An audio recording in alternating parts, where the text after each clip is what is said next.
قل يا أهل الكتاب تعالوا إلى كلمة سواء بيننا وبينكم بسم الله الرحمن الرحيم إن الحمد لله نحمده ونستعينه ونستغفره ونتوب إليه ونعوذ بالله من شرور أنفسنا ومن سيئات أعمالنا من يهده الله فلا مضل له ومن يضلل فلا هادي له وأشهد أن لا إله إلا الله وحده لا شريك له وأشهد أن محمدا عبده ورسوله أما بعد. Tirons une conclusion. Tirons, Inch'Allah, enfin une conclusion définitive, catégorique, finale. Quelle religion faut-il suivre entre l'islam et le christianisme?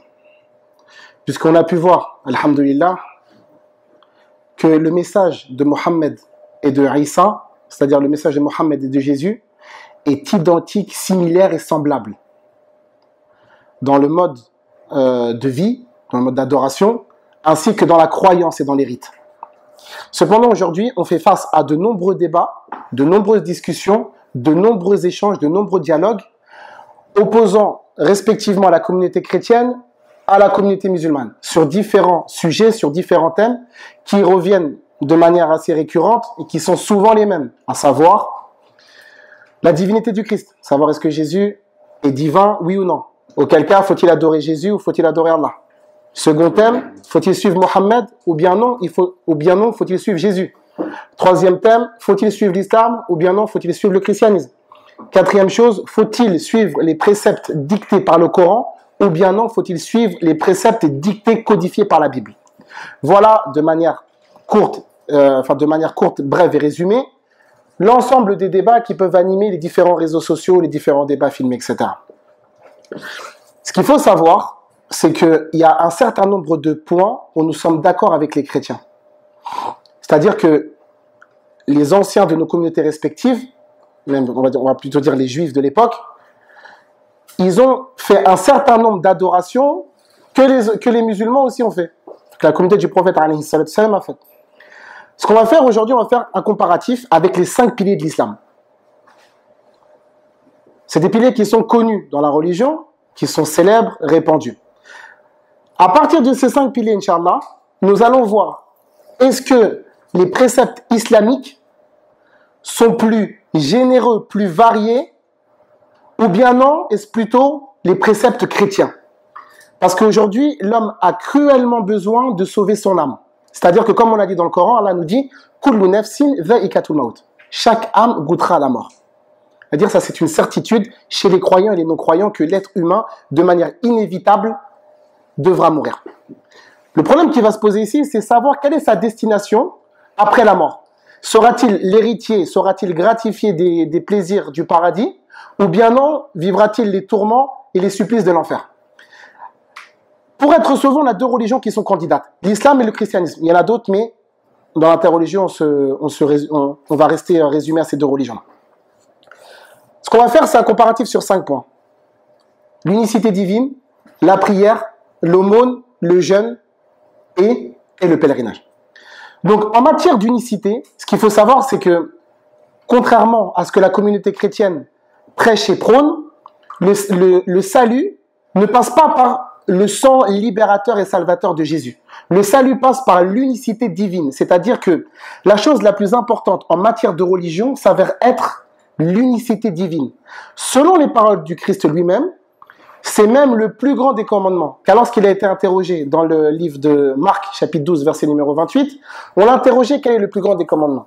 À Jésus de répondre, écoute Israël, le Seigneur notre Dieu est l'unique Seigneur.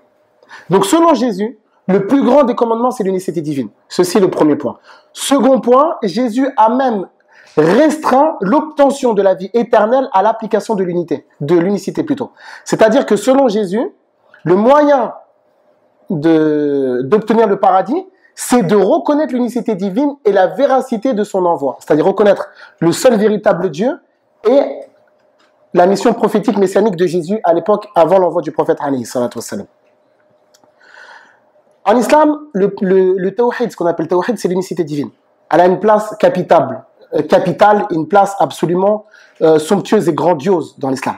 c'est le but de la création, c'est le but de l'envoi des messagers, c'est le droit d'Allah sur ses serviteurs, entre autres parmi les mérites et les vertus de l'unicité. Donc, et comme les savants nous disent que c'est avec le contraire que les choses se distinguent, l'unicité a son contraire, en la présence du polythéisme. Le polythéisme, qui selon les textes bibliques, est un péché que Dieu ne pardonne pas. Selon les textes bibliques, c'est un péché qui interdit l'entrée au paradis pour celui qui se rend coupable de polythéisme. C'est-à-dire celui qui est coupable de polythéisme n'héritera pas du paradis. C'est des textes qu'on peut aisément retrouver dans les textes du Nouveau Testament.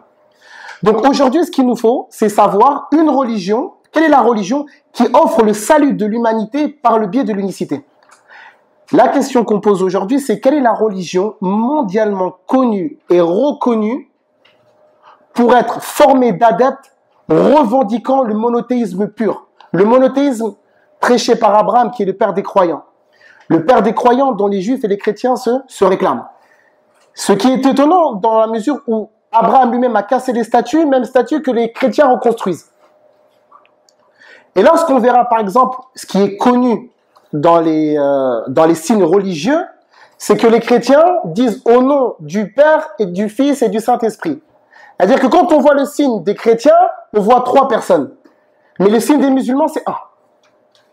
C'est-à-dire que l'islam a apporté les détails nécessaires au niveau de l'unicité, dans les différentes catégories, a apporté la lumière salvatrice sur les différents types de polythéisme, le grand polythéisme, le petit polythéisme, les détails, les explications, les arguments, les preuves coraniques et prophétiques.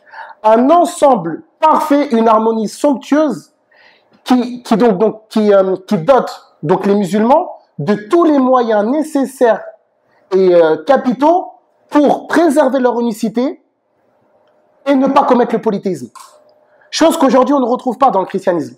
C'est-à-dire qu'aujourd'hui on a une religion qui prône un Dieu en 3, ni homme, ni Dieu, etc. C'est-à-dire que cette doctrine-là n'existe pas dans l'islam, où nous reconnaissons un seul et même Dieu, une seule et même divinité qui est en droit d'être adorée en dehors de toutes les autres.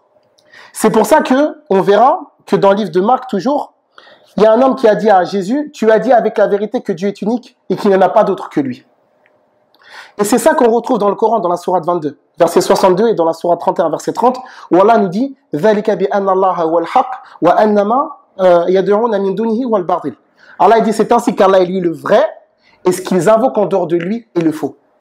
Donc aujourd'hui, la nation qui porte l'unicité divine, qui lève haut l'étendard du monothéisme pur, c'est la religion islamique qui est mondialement reconnue et qui est mondialement connue, n'est-ce pas, célèbre pour préserver le culte du monothéisme pur. Ceci était le premier point. Le second point, c'est quant à la prière. On voit par exemple que Jésus, que la paix divine soit sur lui, lui-même priait. Donc ici on a une problématique, car le fait que Jésus prie, c'est une preuve décisive, capitale et tranchante qu'il ne peut pas être divin, puisque la prière ne peut émaner que d'une personne qui est dans le besoin du Tout-Puissant. Comme Allah nous dit dans la sourate 35, verset numéro 15, « Ya ayyuhannas antumul fuqara'u ila Allah » Allah nous dit, « Oh vous les hommes, vous êtes les besogneux, les nécessiteux vis-à-vis d'Allah. » Chose que Jésus lui-même n'a pas honte de reconnaître. Lorsqu'il dit dans Jean chapitre 5 verset 30, « Je ne peux rien faire de moi-même. » Rien d'étonnant puisqu'on retrouvera ça dans le Coran, dans la sourate 4 verset 172, lorsque Allah dit « Et le Messie ne se trouve pas indigne d'être le serviteur d'Allah. » Donc aujourd'hui, les chrétiens célèbrent la prière. Mais les chrétiens ont délaissé ce que notre frère Hafidhahullah a dit tout à l'heure, ils ont délaissé une chose que tous les prophètes ont fait, c'est-à-dire la prosternation. Quand on regarde dans le livre de Genèse, dans la Torah, dans le livre de Genèse chapitre 17 verset 3, Abraham s'est prosterné. Dans le livre de Josué chapitre 5 verset 14, Josué s'est prosterné. Quand on regarde la même chose dans le livre de Psaume 95-6, on voit aussi qu'il faut se prosterner. On retrouve la même chose que les enfants d'Israël se prosternaient. Dans le livre de Nombre chapitre 4 verset 31. Moïse lui-même se prosternait. Dans le livre de Exode chapitre 20 verset 6. Aujourd'hui, les chrétiens ont délaissé cela. Jésus lui-même, le modèle phare et le modèle par excellence, lui-même se prosternait. Dans le livre de Matthieu chapitre 26 verset 39. Les chrétiens ont délaissé ça alors que tous les musulmans se prosternent. Plus que cela, l'islam a différents types de prières, c'est-à-dire en dehors des 5 prières obligatoires que nous avons. Je tiens à souligner une chose. C'est que les musulmans ont 5 prières obligatoires quotidiennes par jour. Les juifs de l'époque en avaient 3. Jésus lui-même se soumettait à ces prescriptions-là. Puisqu'on voit dans le livre de Marc, chapitre 1, verset numéro 15, que Jésus se lève la nuit très tôt pour accomplir la prière. La question que je pose aujourd'hui, quelle est la nation aujourd'hui qui suit les traces de ce prophète en se levant la nuit très tôt pour parcourir et arborer les ténèbres de la nuit, la pénombre et l'obscurité du fin fond de la nuit pour aller invoquer leur Seigneur en communauté dans les mosquées. À l'heure où certains parmi les chrétiens dorment encore ou d'autres festoient en boîte de nuit. Donc ça c'était par rapport à la prière. Deuxième chose, les musulmans, la religion, on a beaucoup de prières différentes par rapport aux besoins et aux nécessités. Nous avons la prière de l'istisqa, la prière de la demande de la pluie. Nous avons la prière de al-istikhara, la prière de consultation. C'est-à-dire que lorsque il y a quelque chose qui pèse lourd sur le serviteur, qu'il ne sait pas quel choix sélectionner, il s'oriente avec cette prière spécifique qui a été légiférée par Allah. Nous avons la prière de al-janaza. La prière de janaza, c'est la prière mortuaire. C'est-à-dire que, contrairement aux autres communautés, lorsque un musulman est touché par la mort, nous le soutenons. Non pas parce que c'est quelqu'un de notre famille, non pas parce que c'est quelqu'un de notre quartier, car il est notre frère en religion. Et je pense qu'on peut aisément voir dans les églises qui sont non loin de chez nous que les enterrements se résument à une présence familiale, n'est-ce pas? Lorsque quelqu'un meurt, c'est la famille qui vient. Mais on ne voit pas les autres adeptes de la mosquée s'empresser de venir soutenir leurs frères et soutenir les familles dans cette épreuve difficile et lourde. Alors que les musulmans, nous avons une prière spécifique à célébrer, et c'est une obligation collective pour nous, de célébrer, d'accompagner notre frère vers la demeure intermédiaire. Nous avons d'autres prières comme, par exemple, la prière de l'Aïd, où la prière, nous voyons que tous les musulmans festoient ensemble, ou se partent de leurs plus beaux vêtements et proclament l'unicité divine, proclament la grandeur d'Allah. C'est-à-dire qu'en islam, nous avons beaucoup de différentes prières. Nous avons aussi, par exemple, une législation pour la prière du voyageur. C'est-à-dire que le voyageur a été facilité. Il y a la prière à accomplir également lorsqu'une personne se marie. Et par rapport à ça, on va revenir parce que nous disions que l'islam a donné des droits à chacun, chose que le christianisme d'aujourd'hui ne fait pas. C'est-à-dire que l'islam est une religion codifiée où chaque personne a son droit. Les parents, les enfants, et les hommes, et les femmes, et les proches, et tout le monde, le voyageur, l'orphelin, tout le monde a un droit en islam. Et tout cela est régi, codifié par des lois bien définies, permettant à tout le monde de pouvoir jouir de droits et de dons et de donations. C'est-à-dire que l'islam est une religion qui est beaucoup plus détaillée, beaucoup plus riche, beaucoup plus dense dans les enseignements et également dans les droits. Pour revenir à ce qu'on disait, puisque on va en profiter, je vais rebondir sur ce que mon grand frère Hafidhahullah a dit. On parle beaucoup par rapport aux femmes que les femmes sont privées de leurs droits. Parce qu'on dit que l'islam donne les droits à tout le monde, mais qu'en est-il des femmes? Où les femmes sont des moins que rien, etc., que nous devons les frapper pour un oui ou pour un non, qu'elles sont sous-traitées, maltraitées, etc. Ce qu'il faut savoir, c'est que lorsqu'on cite un verset coranique, ce qui serait intéressant, c'est de ne pas oublier les autres. Ce qu'on va essayer de faire rapidement, parce que ce n'est pas le thème de la discussion. Lorsqu'on regarde par exemple dans la sourate 2, verset 221, Allah nous dit Allah nous dit elles ont des droits qui sont équivalents à leurs devoirs. Ça c'est un. 2, dans la sourate 2, verset 187, Allah nous dit Hunna libasul lakum wa antum libasul lahun. Vous êtes un vêtement pour elles, et comme elles sont un vêtement pour vous. 3, Allah Azza wa Jalla nous dit dans la sourate 4, la célèbre sourate qui fait beaucoup polémique, dans le verset 19, 15 versets avant le fameux verset de la sourate 4, verset 34. Allah dit فَإِنْ كَرِهْتُمُوهُنَّ فَعَسَىٰ أَنْ تَكْرَهُوا شَيْئًا وَيَجْعَلَ اللَّهُ فِيهِ خَيْرًا كَثِيرًا. Allah dit c'est possible que il y a des choses que vous aimez pas dans vos femmes, mais c'est possible que vous aimez pas une chose dans laquelle Allah il a placé un grand bien. D'où certains parmi les savants qui disent que c'est possible que le mauvais comportement qu'elle a aujourd'hui, demain il sera bon. Autre chose, on a le verset dans la sourate 30, verset 21, où Allah nous dit, il dit وَمِنْ آيَاتِهِ أَنْ خَلَقَ لَكُمْ أَزْوَاجًا لِتَسْكُنُوا إِلَيْهَا. Allah il a créé les femmes pour que l'homme trouve لِتَسْكُنُوا إِلَيْهَا, pour qu'il trouve la tranquillité, le calme et le confort. وَجَعَلَ بَيْنَكُمْ, qu'est-ce qu'il a mis entre vous? وَجَعَلَ بَيْنَكُمْ, il a mis entre vous مَوَدَّةً. Mawaddaten, il était traduit par l'affection. Mais les érudits nous disent que al-mawadda, c'est le niveau suprême de l'amour. Donc Allah, il a mis l'amour entre nous, et il ne se contente pas de ça, il dit wa rahma. Et en plus, il a mis la miséricorde. Dans un autre verset dans la sourate 25, verset 75, Allah nous dit Rabbana hab lana min azwajina wa dhurriyyatina qurrata a'yun. Ô notre Seigneur, fais de nos femmes et nos enfants la réjouissance de nos yeux. Et certains disent que le terme qui a été employé qurrata a'yun, c'est les larmes fraîches de bonheur.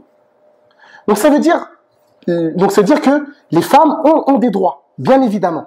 Et c'est ça qu'on verra, Inch'Allah, dans d'autres interventions. Donc, en termes de prière, quelle est la religion où nous pouvons voir dans les pays musulmans où il y a quelqu'un qui monte du haut des minarets pour appeler les musulmans à venir célébrer la prière? On ne trouve pas ça dans les pays chrétiens. On entend, certes, la cloche, parfois, mais on n'entend pas quelqu'un qui appelle la communauté chrétienne à venir célébrer cette fameuse prière. Cette prière que Jésus lui-même a célébrée. C'est-à-dire qu'on voit qu'on a une communauté qui prie en groupe 5 fois par jour. Et les mosquées sont comblées, sont remplies chaque jour. Et chaque jour, on trouve les musulmans qui se retrouvent. Les musulmans qui font connaissance, qui s'assemblent et qui prient tous les pieds les uns contre les autres. Et c'est ça qu'on va voir, qu'à l'époque des Juifs, ça ne se passait pas comme ça. Il y avait une différence ethnique et raciale, qu'on verra ça dans le 5e pilier. Donc ça veut dire qu'on trouve qu'on a une religion qui, dans les obligations, est riche, dense et vaste. Le 3e point, c'était par rapport à l'aumône. Jésus nous a dit que la paix divine soit sur lui, de donner l'aumône. La question, à qui? Quand? Combien? Parce qu'à l'époque des enfants d'Israël, il y avait tout un tas de législations, à savoir combien, etc. C'est-à-dire qu'en islam, on a ça. On a des catégories de personnes, où des personnes sont prioritaires devancières. On a les personnes, par exemple, les gens de notre famille, les parents, etc., les proches. Tout cela est codifié. Lorsqu'on donne l'aumône légale, par exemple, la prière, enfin l'aumône qu'on donne zakat al-mal, l'argent qu'on doit donner aux pauvres. Nous avons dans la sourate 9, verset 60, nous avons toute une liste de personnes qui sont donc méritantes et qui doivent prendre cette aide-là. C'est-à-dire que l'islam a codifié sa religion. Dire nous avons des codes, nous avons des lois. Ce n'est pas une adoration générale, comme les chrétiens nous disent, ils prient mais ils n'ont pas de règles. Ça veut dire qu'on voit, ils ont la prière à notre Père, mais on voit que certains lèvent les mains, certains mettent les mains comme ça, certains se prosternent, certains s'inclinent. C'est-à-dire que chacun fait un petit peu, malheureusement, à sa sauce. Je pense que je suis pas dans l'erreur en mentionnant cette chose-là. Alors qu'en l'islam, on voit pendant la prière une harmonie parfaite, où tout le monde s'incline en même temps, se relève en même temps, et on voit les prières à la Mecque. Quand vous voyez les gens qui se redressent tous ensemble, c'est des choses qui donnent les larmes aux yeux aux gens qui voudraient voyager là-bas. C'est-à-dire, c'est des choses où il y a deux types de personnes à Mecca. Il y a les personnes qui sont là physiquement, et il y a leurs frères qui sont là spirituellement. Simplement par voir l'osmose qu'il y a justement dans ces lieux de prière. La 4e chose, c'est par rapport aux jeûnes. Il y a certains parmi les chrétiens qui jeûnent. On voit par exemple certains qui jeûnent le carême. Mais aujourd'hui, il n'y a pas de règle définie pour le carême. C'est-à-dire qu'on voit, il y a des chrétiens qui jeûnent de cette manière, d'autres qui jeûnent d'une autre, etc. Chacun fait un petit peu sa religion. En islam, on voit, et là je pense que tout le monde le sait, en ce moment, tout le monde a les yeux rivés vers les pays musulmans pour savoir le top départ du mois de Ramadan. Ce mois pendant lequel l'ensemble des musulmans vont jeûner. Nous allons commencer à jeûner ensemble parce que nous avons des règles qui nous ont indiqué cela. Nous allons rompre ensemble dans nos mosquées où tout le monde de chaque horizon, de tous les continents seront là et vont rompre en frères, en famille. Et nous allons célébrer après cela la prière. S'en suivra de ça de la prière de Tarawih. Les prières nocturnes pendant le mois de Ramadan où les mosquées sont combles, les mosquées sont pleines à craquer et on est obligé de pousser les gens dans les mosquées pour les éviter de prier dans la rue. Ou lorsque les musulmans disent « Amin », les murs de la mosquée tremblent. C'est-à-dire, on voit cette communauté qui vit son mois de Ramadan. Cette communauté qui porte ses adorations. Tout le monde, pendant le mois de Ramadan, revient. Je pense que vous pouvez voir dans les mosquées, vous voyez des gens que d'habitude, vous ne voyez pas. C'est-à-dire que cette adoration ouvre les cœurs de tout le monde. Le pieux comme le moins pieux. Où tout le monde revient. Tout le monde jeûne. Et on est tous ensemble. Et on a nos règles, on a nos lois. Et on voit pendant ce mois-là que le Coran est récité partout dans le monde. Dans toutes les mosquées, vous trouvez quelqu'un qui a mémorisé le Coran d'une manière intégrale. Le Coran est un livre préservé, est un livre sauvegardé. C'est-à-dire qu'il est préservé, comme Allah le dit dans la sourate 29, verset 43, dans les poitrines de ceux qui ont reçu le savoir. Chose qui, si j'avais eu du temps, j'aurais mentionné le nombre, on va dire, assez important d'auteurs qui sont inconnus dans la Bible. Dans la Bible, on a des auteurs qui sont inconnus. Par exemple, l'évangile de Matthieu, selon certains parmi les érudits, ils nous disent qu'on ne sait pas qui c'est qui l'a écrit. La même chose pour Marc. La même chose pour le livre de Abdias, on ne sait pas qui c'est qui l'a écrit. La même chose pour le livre de Hébreu, on ne sait pas qui c'est qui l'a écrit. La même chose par rapport au livre d'Esther, on ne sait pas qui l'a écrit. La même chose par rapport au livre de Amos, on ne sait pas qui l'a écrit. C'est-à-dire que non, le Coran c'est un livre préservé et personne ne peut altérer le Coran. Parce que le Coran, il est mémorisé, protégé et sauvegardé et sera récité mondialement dans chaque mosquée. Donc c'est là où on voit que, en termes de jeunes, dans la communauté musulmane et dans la communauté chrétienne, vous voyez bien que les deux communautés ne vivent pas ce mois de la même manière. C'est-à-dire que on n'a pas la même sensation, il n'y a pas le même émoi, il n'y a pas les mêmes vibrations lorsque la communauté chrétienne célèbre le carême et lorsque la communauté musulmane célèbre le ramadan. Je pense qu'on est d'accord par rapport à ça. Le dernier point, pour pas faire trop long, Inch'Allah, parce que le temps qui nous est imparti il est assez restreint, c'est par rapport au Hajj, par rapport au pèlerinage. Lorsqu'on voit dans la Bible, dans le Nouveau Testament, dans le livre de Actes des Apôtres, chapitre 2, on voit que les Juifs célébraient le pèlerinage. Ici, il y a beaucoup d'enseignements, on va se concentrer sur quelques-uns qui vont être, Inch'Allah, en adéquation avec le thème. Aujourd'hui, quelle est la nation? Parce que les Juifs de l'époque faisaient le pèlerinage. Aujourd'hui, les chrétiens nous disent qu'ils font le pèlerinage, mais aujourd'hui, les chrétiens, ils vont à Lourdes. Est-ce que Jésus il a été à Lourdes? Hein? Est-ce que c'est rapporté bibliquement que Jésus il a fait le pèlerinage à Lourdes, au Pierre ou au Cava? Là. Par contre, c'est rapporté que Mohammed, il a fait le pèlerinage.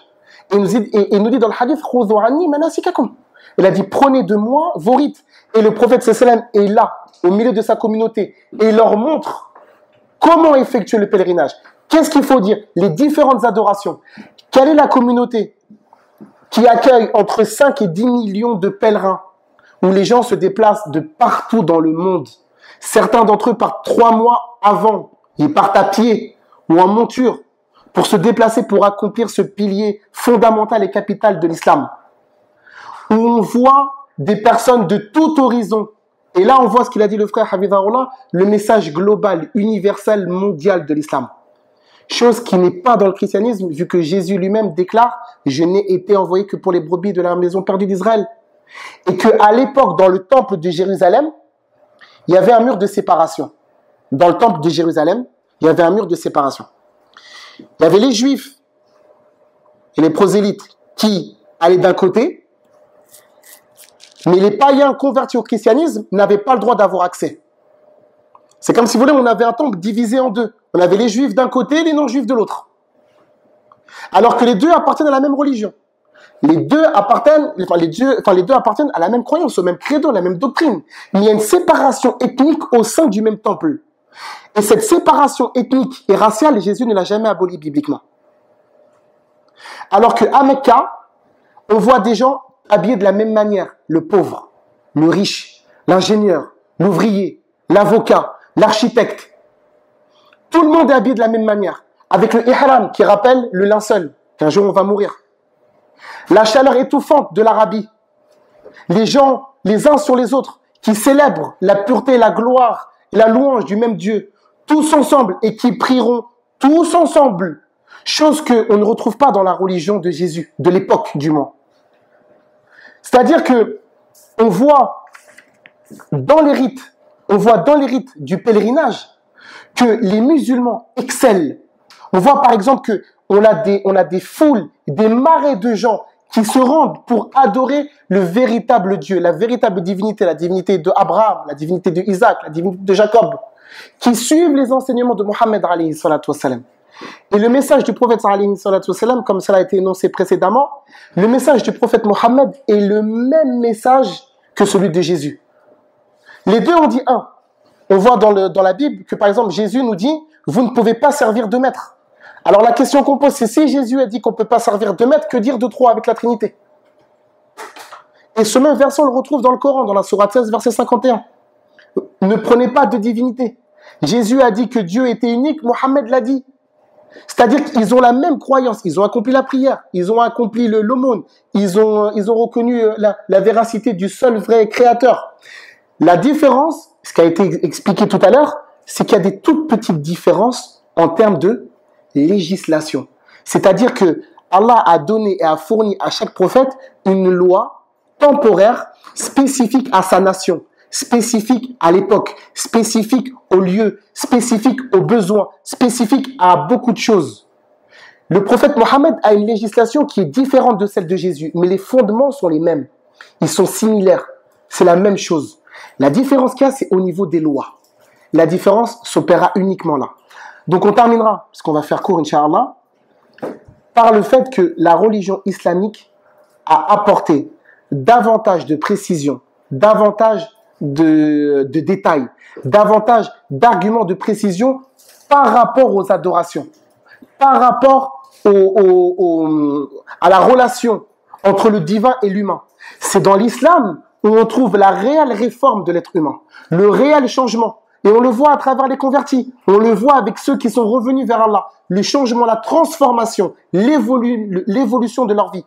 Ce n'est pas seulement comme avancer comme certains de nos camarades chrétiens avancent des paroles qui sont, c'est des belles paroles, c'est des paroles qui sont somptueuses, éloquentes, mais qui malheureusement sont creuses de sens. C'est-à-dire de dire donne ta vie au Christ, par exemple.